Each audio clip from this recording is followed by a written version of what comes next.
Good morning, everybody. Welcome to the library. My name is Sarah Howard. I'm the Youth and Community Services Manager here for the library. And we are so happy to have with us once again BPI, Behavioral Perspective Incorporated.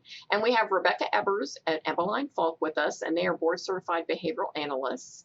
And today's topic is potty training, which we all know is a very important topic for families at various times. For your family. So I'm going to magically disappear and they're going to tell us all fun tips. If you have questions, please put them in the chat.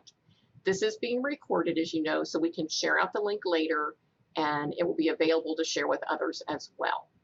So enjoy and think of some good questions. Thank you so much for coming today.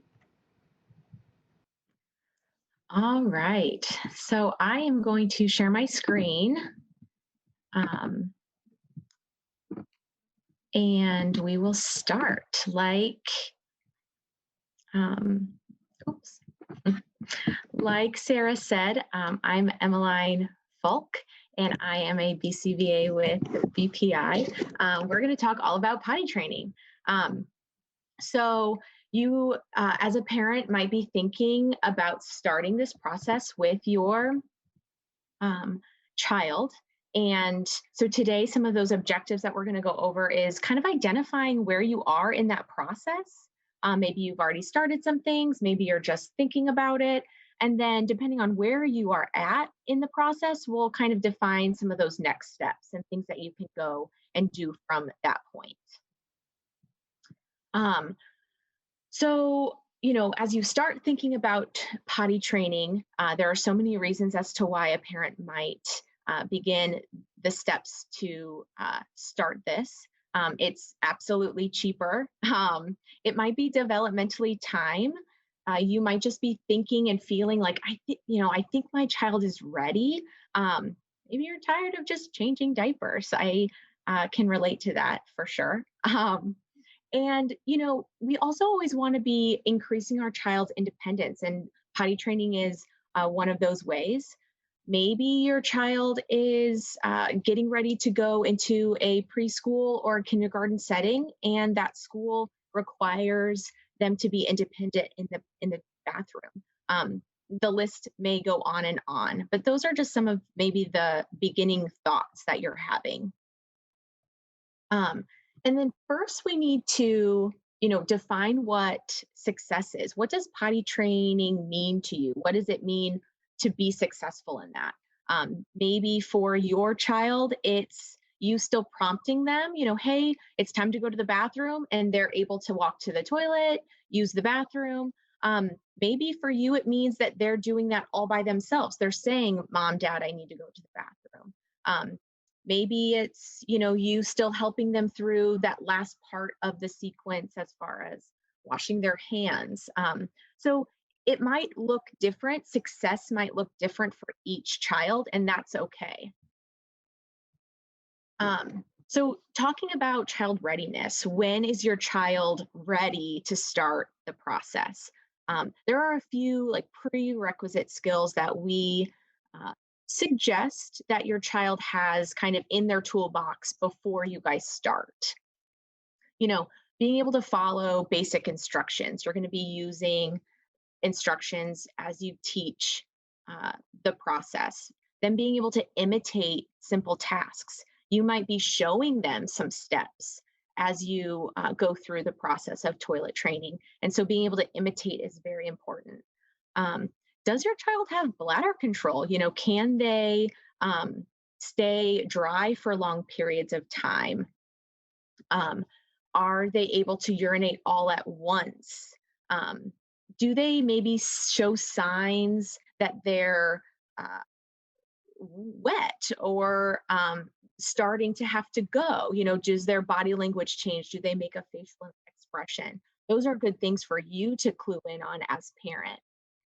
Are they physically ready? Meaning, you know, do they have the gross motor to pull down their pants, get up onto the toilet themselves, wipe, pull up their pants? Those are all really important gross motor actions that will be required for toilet training. A little bit more on child readiness.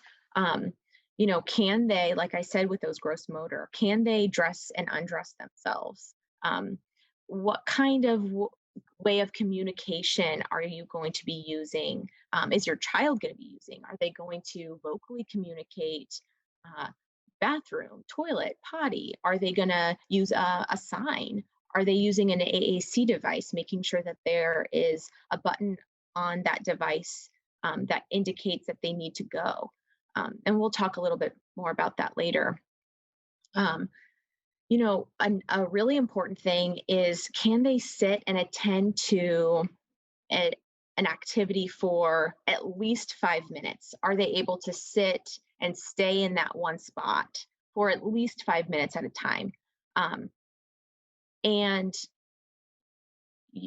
because that's going to be important for them to be able to sit on the toilet and be calm and let their body be able to actually eliminate on the toilet. And just remember too, every child is going to potentially show some maybe problem behavior or more challenging behaviors as you start a new process, such as toilet training. All of this might be new to them. It might be scary a little bit, or they might be nervous. And so if your child does, show some challenging behaviors or engage in some tantrum, please don't let that discourage you. It's common. You may find that a child engages in some problem behavior more so in the beginning. But the more you do it and the more you stay on your routine and be consistent, you're going to see those problem behaviors decrease, and you're going to see success in the process of potty training. Not only do we want to make sure that your child is ready for the process of toilet training, but you as parent need to be ready too. There are so many things as you as mom and dad or grandma and grandpa, whoever might be teaching this new skill, they have to be ready as well. So do you feel ready to manage maybe some of those challenging behaviors? Are you able to set time aside that you're really going to have to dedicate for this process? Every child is different. It might take a few days to toilet train. It might take a few weeks. And so just being prepared as far as, the time it's going to take and really being able to dedicate that time. That might mean that we cancel plans and change things around as far as your routines. So just being aware of, the time it's going to take, as well as just like, the extra laundry it's going to take, because you're going to be wearing, your child's going to go through more underwear or more pairs of pants. So the cleanup time, just all the added responsibilities. Not saying any of this to scare anybody out of trying, but just to be a reality for, okay, this is a big task. Am I really ready? Because once you start, we really recommend that you keep going, not take a whole lot of breaks, start maybe a couple days and then say, oh, this is too much. We want to be consistent with our kids. So a few questions before we're really to start the process. We kind of mentioned this before, but like I said, can your child sit for 5 minutes? Can they walk into a bathroom appropriately and independently? If the answer is no to both or either of the questions, we first need to stop and teach these skills before introducing the toilet. Any of that stuff, we need to stop and teach these two skills. We're going to talk about maybe how to do that. So seeing if your child can sit and attend to something for 5 minutes. So first, maybe a way to test this out, sit your child down in front of a preferred activity, Play-Doh, coloring, a book they like, and see how long they'll sit at that task for. Then have them go into the bathroom and sit on the toilet. See how long they'll sit on the toilet for.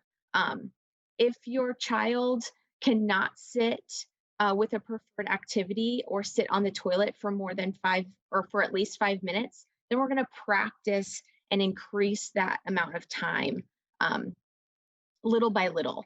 So first we'll practice and we'll, 30 seconds. So we'll practice walking into the bathroom appropriately, sit on the toilet. Can they sit for 30 seconds? If they do and they're appropriate, they don't show challenging behaviors, then we want to provide reinforcement immediately. We're going to talk a little bit more about reinforcement, but let's say we can sit and attend for 30 seconds, 5 consecutive times, then we're going to bump it up. And we're going to, next time we go practice, we're going to have them sit on the toilet for a minute. And if they can, we want to immediately reinforce, and so on and so forth. So we'll increase about every 30 seconds each time we get success for at least 5 consecutive times. So that's kind of a suggestion on maybe how to increase a child's ability to sit and attend to what's happening in the bathroom, sit on the toilet appropriately. As well as we can do the same thing for appropriately entering the bathroom. So again, we need to test out first to see maybe like what the child's baseline is. How do they appropriately walk into any room? The kitchen, their bedroom. Most likely they walk into those rooms when you ask appropriately. There's good things in there that they like. So you'll kind of define what appropriate means as you watch them walk into the kitchen after you've asked them to. And then you're going to repeat the process as you ask them to go into the bathroom. If they walk into the bathroom and they're not able to stay appropriate, maybe they start to scream or they cry, then we're going to want to practice being able to walk in appropriately. So just like we did with sitting, we practice with reinforcement. We, model for them what is appropriate. And the more we see them walk into the bathroom appropriately, we immediately reinforce. And the likelihood of them continuing to walk and be appropriate entering the bathroom will increase. So there's a few things too that can prepare you for toileting. We want to make sure that our kiddo is consuming lots of liquids throughout the day. So we wouldn't want to start toileting if our child isn't able to, doesn't want to consume a lot of liquid. Giving them the opportunity to have to go a lot during the day gives them more and more opportunities to practice, right? So we want to be able to have them drink at least 8 ounces of some sort of liquid each hour. So whether that be water, milk, juice. If parents are like, my kid does not drink water and I don't want them to be drinking that much juice, that's so much sugar, we suggest maybe cutting it in half, with water, or even giving them water and maybe adding a little juice. It kind of flavors it a little bit. And maybe that will entice them to drink more. I kind of mentioned a lot of laundry earlier. Make sure that you have multiple pairs of underwear, pants ready, because there will be accidents as we start the process. Make sure that there's cleaning supplies and all of that ready at hand too. Ideally, you'll have a timer.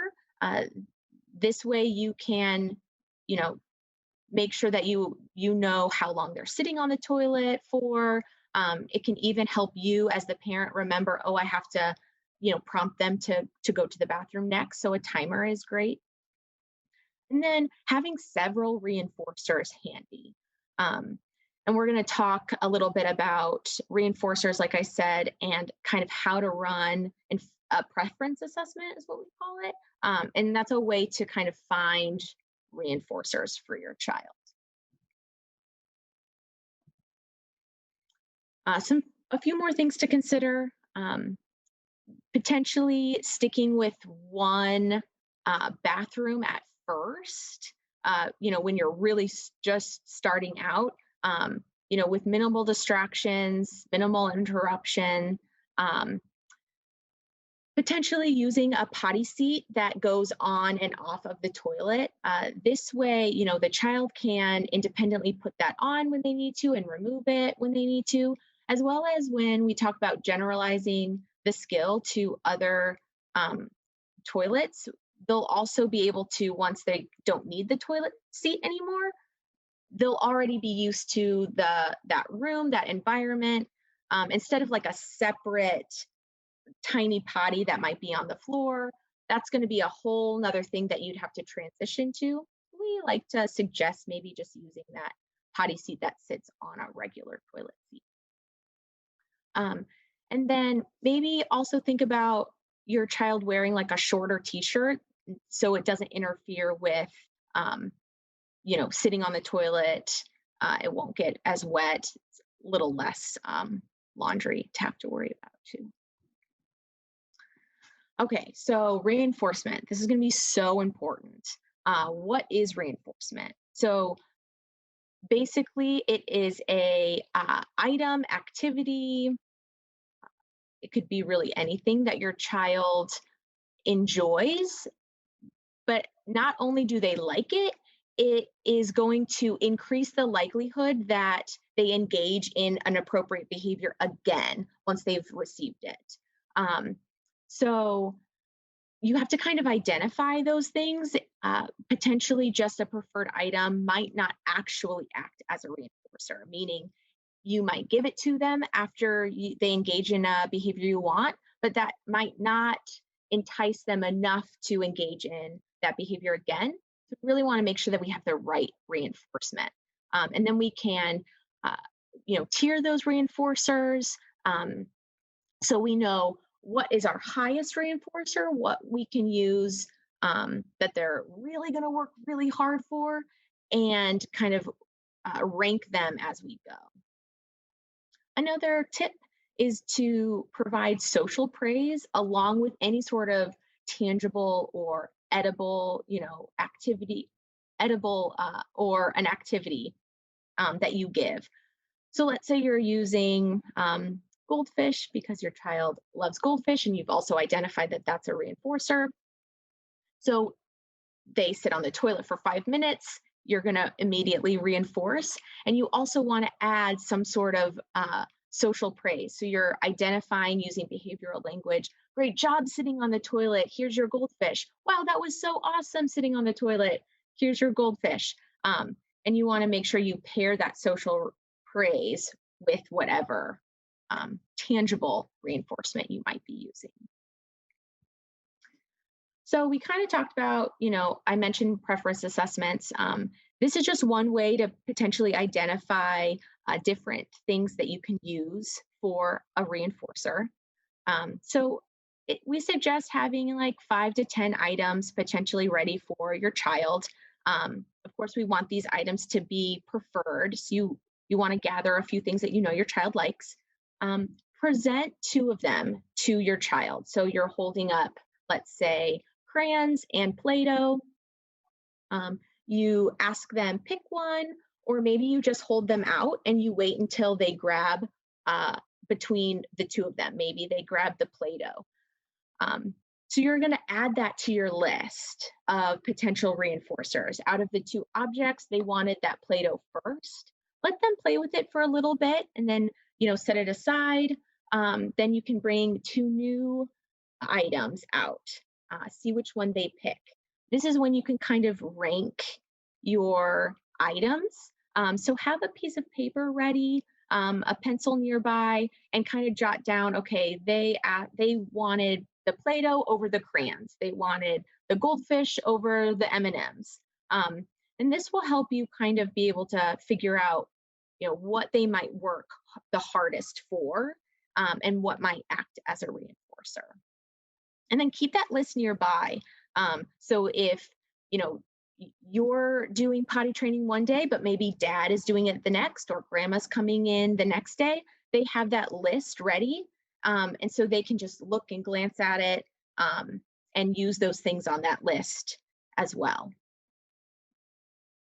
A great way to, use that ranking or those list of reinforcers, kind of how I mentioned, there's, going to be a few that they like way more than maybe the ones at the bottom of the list. This is called using differential reinforcement. So if we are asking the child to do something very hard, let's say they were sitting on the toilet for 3 minutes, 5 minutes, whatever it might be, and we're asking them to lengthen that, sit for a little longer, we might provide one of those higher reinforcers because the activity that we're asking of them is harder than if they perform like a less effortful task. We would maybe use one of those reinforcers towards the bottom of the list.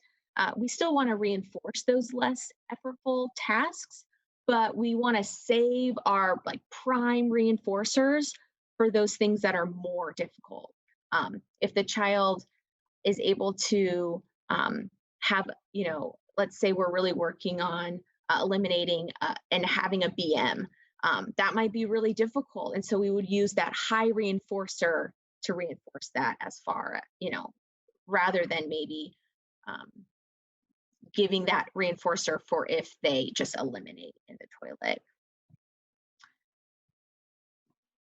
I kind of mentioned having a piece of paper nearby to write down reinforcers. Another great thing to have is, a piece of paper nearby so you can kind of create your own data sheet. So writing the date each time your child visits the bathroom, indicate on that sheet whether or not they're wet or dry, how long they sat on the toilet for, any sort of problem behaviors that might be occurring at that time. And the reinforcer that you're provided. If you have all this information each time you go to the bathroom with your child, then you're going to be able to look back and see, okay, are we progressing? If so, what's working? What reinforcer has really helped us get to that next step? How long are they sitting for? Okay, I can see that they've sat consistently for 5 minutes. It's going to really help if you're successful with the process. And then, we talked about that communication piece. What are we going to call the bathroom? Are we going to say potty? Are we going to say toilet? Are we going to say restroom? It's completely up to you, but pick one and kind of stick with it and make sure that everyone else at home uses that same language. This is really important when you're first starting out and teaching this process. And it doesn't matter how your child communicates, you can be consistent. So, if they use PECs, make sure you're using the same picture each time.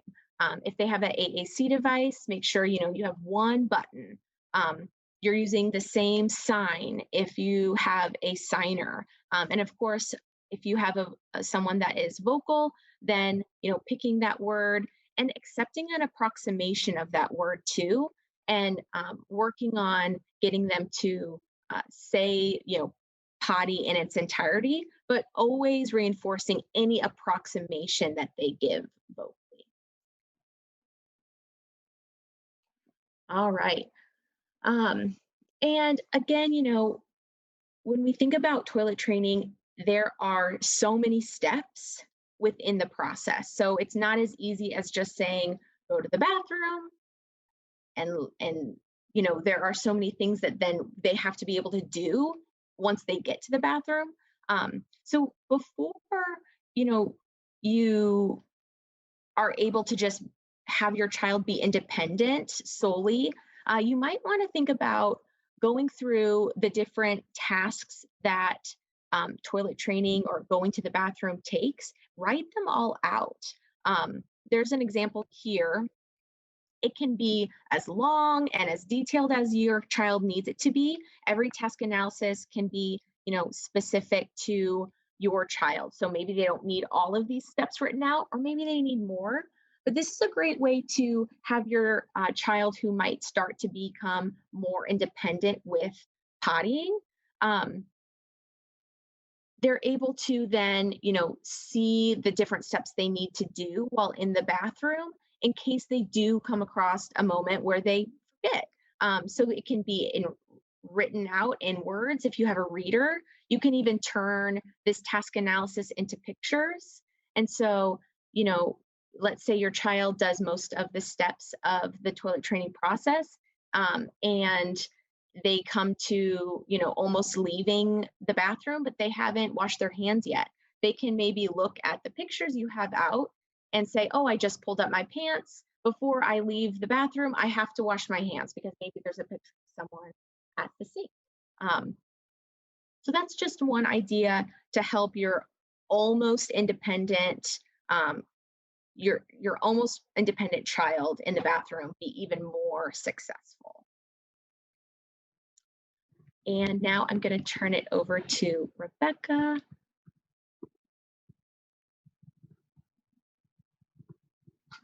All right, I'm just going to go ahead and share my screen with everyone here. Perfect. All right, well, I'm just going to pick up kind of where Emeline left off there. We're going to start with kind of some tips and suggestions from the experts. So one tip that I use very often when I'm toilet training, create a basket that you place in your bathroom with all of those necessary items. Like Emeline mentioned, some of those reinforcers, some of those, you know, cleaning materials, extra underwear, extra pants, all that good stuff. That way you're fully prepared. All of that all of those fun things that you need are right there in the bathroom for you.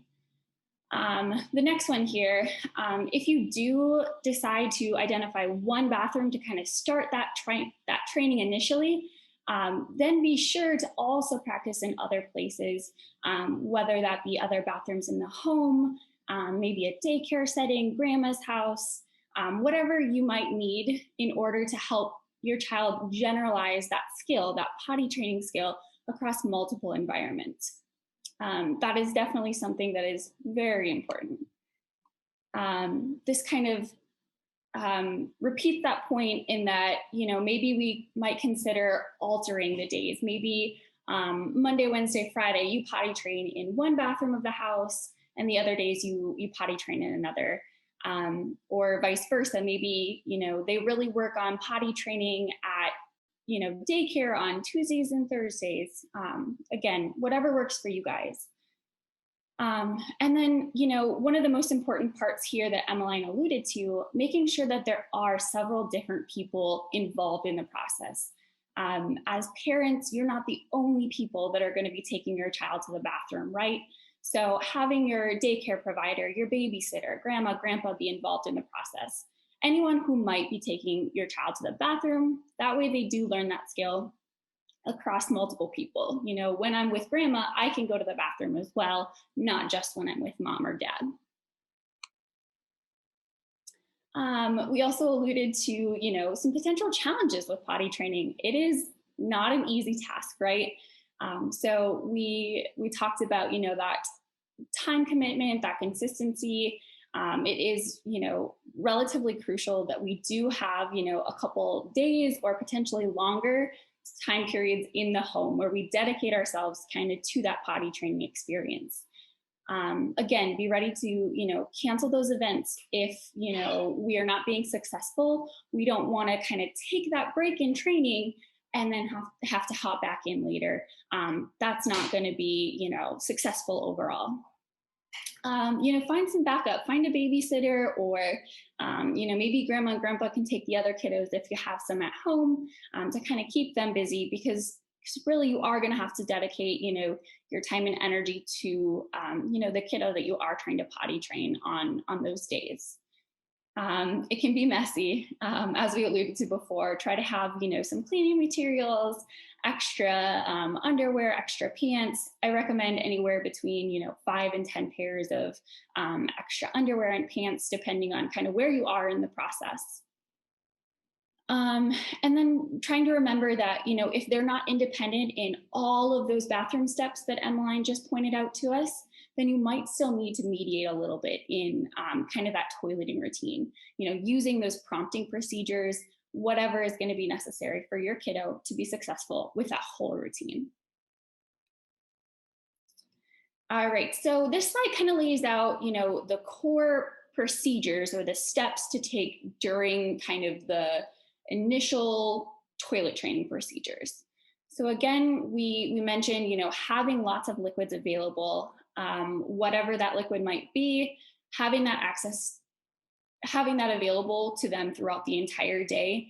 And then again, we're trying to toilet train, right? And so keeping our kiddo in that underwear for that entire, first day.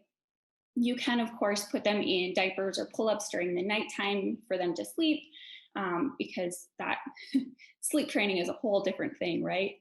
And then, if you do have to travel anywhere that day, or also, you can put diapers and pull-ups on if, they're not extending past, 30 minutes break between their sit times. It's not expected for them to be able to hold it for an hour-long car ride at that point. We talked a little bit about, reinforcers, those things that your kid is going to be really motivated to work for, and maybe identifying only one thing that they only get after voiding in the toilet.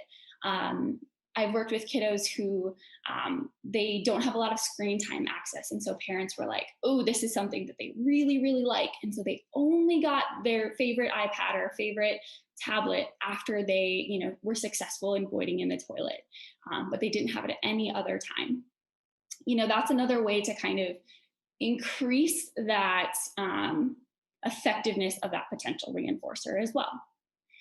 And then if possible, like I said, kind of limiting that access to that reinforcer at least one day prior. That way, again, they're really motivated for this, super fun activity or super yummy edible that they are going to work for.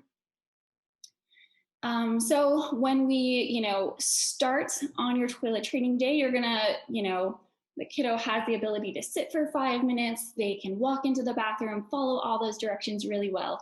We're going to start kind of sitting on the potty. So you're going to start by having your child sit on the potty about every 5 minutes. We want to work on that communication piece. So having them say, potty before going into the bathroom. That way we are already developing communication. And then they're going to sit for about 5 minutes. We have a script on the next page, but, reading that script and making it individualized to your child as well. And then while they're on the potty, you can find some of those, lesser preferred reinforcers. That way they're not just sitting on the toilet for 5 minutes. That gives them, the opportunity to engage in some of those challenging behaviors or to get bored and want to get up. And so if we have some of those lesser preferred items available to them on the potty, they're more likely to just kind of sit there, engage with the item, and potentially void. And so then the next slide here kind of goes into that script that I talked about. So again, before you walk into the bathroom, maybe you say something like, it's time to go potty, or we're going potty. If we go potty, then we get, to watch Peppa Pig videos, or we get to watch, X, Y, or Z, or you get your M&Ms. If you don't go potty, then, no M&Ms, and we'll try again later. Again, feel free to individualize this to your kiddo with those specific reinforcers. And then, if there is another, term that you guys want to use for, potty or toilet, again, feel free to individualize to, your family, your home, your child. All right. So then, we're sitting on the potty. What do? We have those, moderately preferred items, not that mega reinforcer that we're working for, but maybe something else to keep them occupied. And then, if your child does successfully urinate in the toilet, you're going to provide those high rates of specific verbal praise. So Emeline mentioned, great job sitting on the potty and going potty in the toilet. Here is, your goldfish, or here is your, video.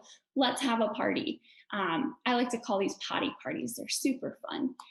And then you also want to provide access to that, identified super mega reinforcer within about 5 seconds, or as immediately as possible.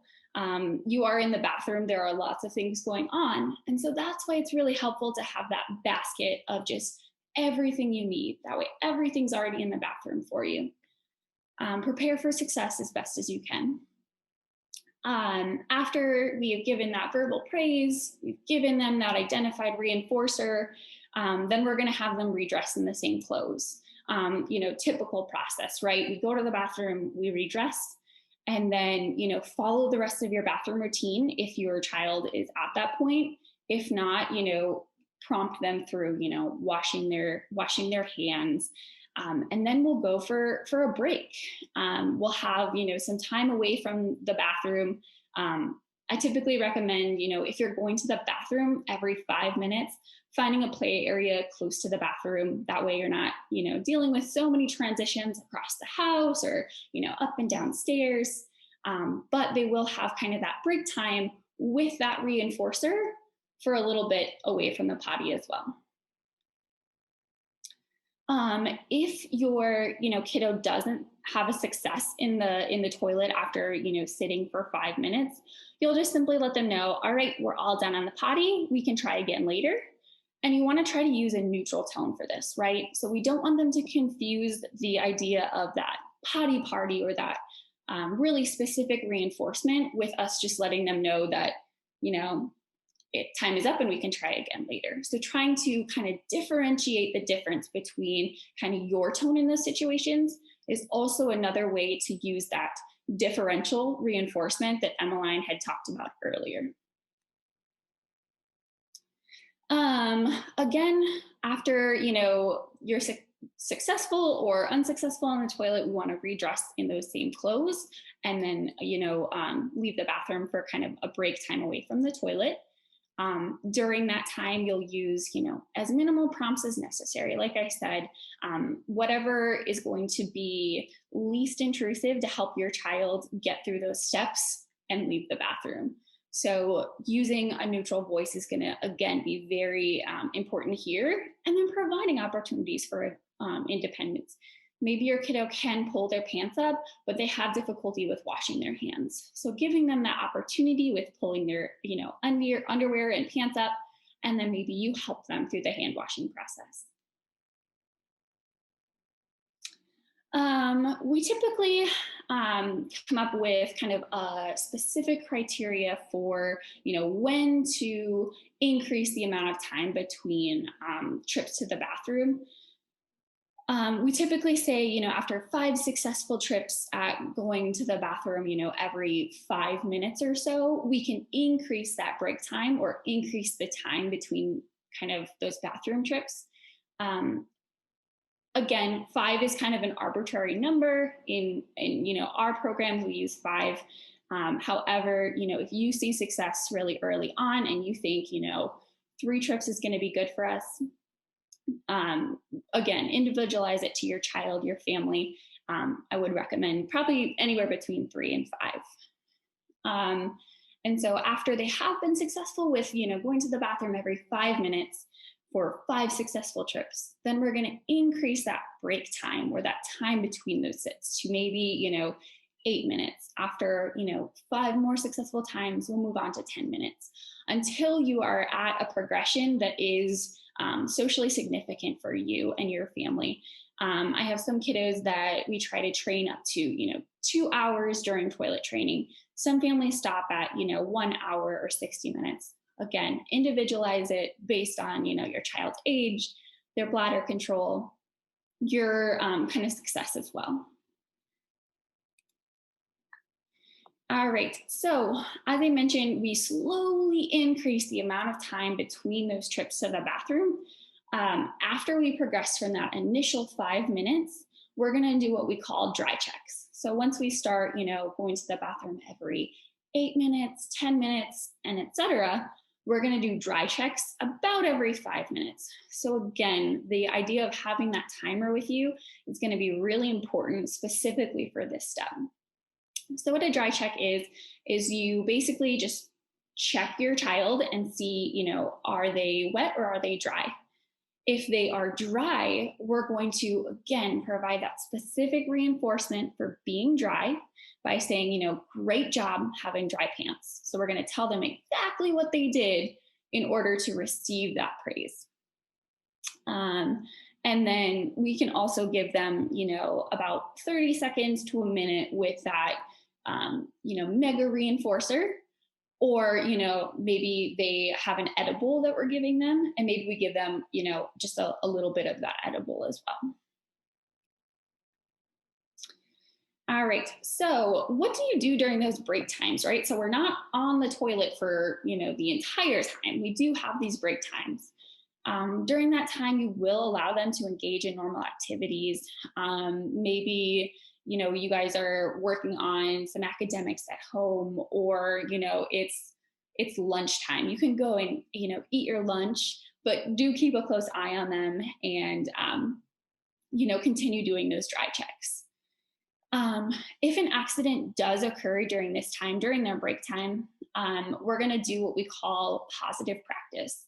So within this procedure, you are going to have, you know, your child help you clean up the mess, or whatever approximation of that they are capable of. So maybe it is just having them, you know, wipe up a little bit.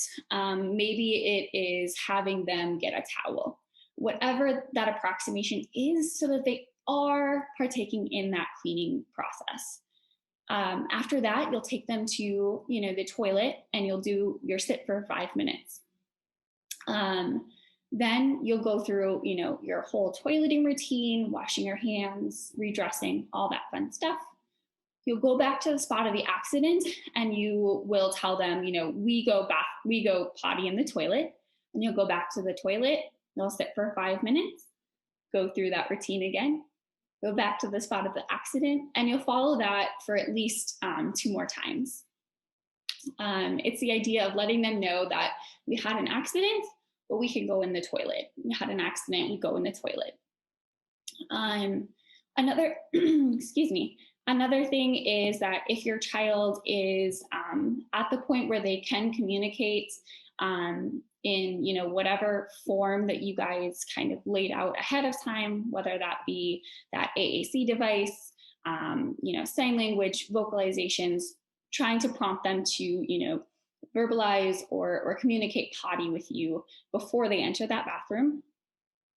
And then you'll restart that timer after you've completed the process for that time off or that break interval. So say you guys are up to, you know, 10 minutes. We had an accident at 3 minutes of our break time. We completed this process. We'll start 10 minutes again from when you have completed the whole process. Once your child does, you know, start to self-initiate, whether that be them asking to go to the toilet or them just, you know, starting to walking to the bathroom by themselves, you can stop scheduling those bathroom visits. So sometimes this happens before, you know, you get to your end criteria of, you know, 60 minutes or 2 hours. Once they do start to self-initiate, you can stop scheduling those bathroom visits. Because, you know, if we do continue on a more regular schedule, we have a really high likelihood of the child becoming what we call prompt or schedule dependent, where they learn that I have to go to the bathroom every hour forever. And so we want to give them that opportunity, the autonomy in that situation to then go to the bathroom when they need to go to the bathroom. We had talked about this a little bit earlier as well, where we want to, you know, program kind of opportunities to practice in different environments, different bathrooms. However, when you are then ready to, you know, go into a brand new bathroom, whether that be the Target bathroom or a bathroom in a restaurant, you want to kind of prepare yourself for that, because it's a new environment, it's a new bathroom, it's a whole new experience. So a few tips for kind of those processes are going to be, you know, filling their bladder before you leave. So again, I would say an hour before you're expected or half an hour before you're expected, to get to this location, filling their bladder, giving them at least, 8 ounces of a liquid again. And then as soon as you get to that location, find the bathroom. You'll walk in and just show them the toilets. If they don't initiate, then, help them by prompting them to sit down and use the toilet. And then do all of those other great things that we talked about. Reinforcements, whether that be you have that specific reinforcer that day, or you simply use, specific verbal praise, awesome job going to the bathroom in the potty. That was so awesome. Here's a potty party. So for boys, we want to, of course, have them, potty train just like we would potty train a female sitting down on the toilet. However, once they are, reliably both voiding urine and bowel movements in the toilet, then we can get to the process of teaching them how to then stand and urinate.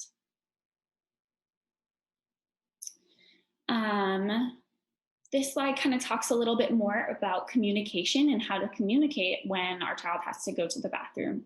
So once they are, being successful by toileting independently for about a month, again, a pretty arbitrary kind of timeline. I would say, anywhere between, 2 weeks and a month or beyond if you want, to work on this. Then we want to start teaching them to request for those opportunities to go to the bathroom. Again, this request can be individualized based on your child.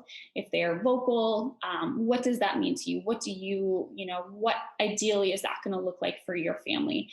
Are they just going to say potty? Are they going to say pee? Do they need to say a full sentence? Getting ready for school, I need to go potty.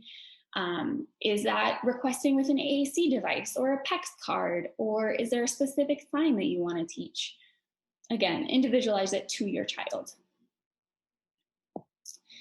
All right, so again, kind of, what are going to be your next steps? So we laid out, some teaching goals, some teaching plans, what is the process?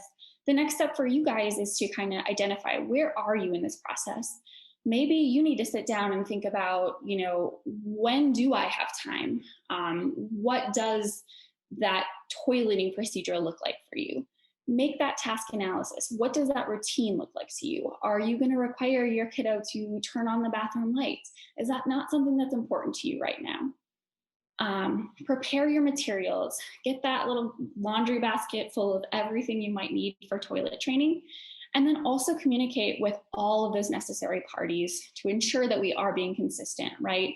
Making sure that both parents are on the same page, maybe the babysitter or, grandma and grandpa are on the same page as well. That way we can teach across people. And then finally, set your start date.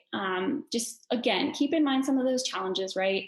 We want to be really consistent and set aside enough time to really be successful with this process. But then all the fun begins. All right, so this slide shows our contact information. Emeline's at the top and myself at the bottom there.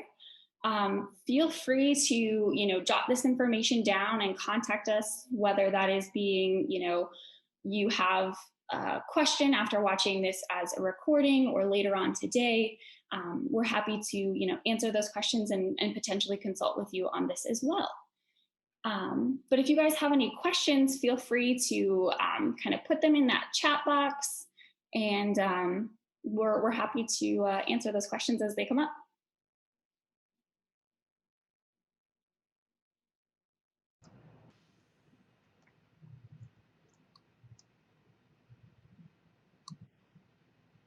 Welcome back. Thank you so much. That was very informative.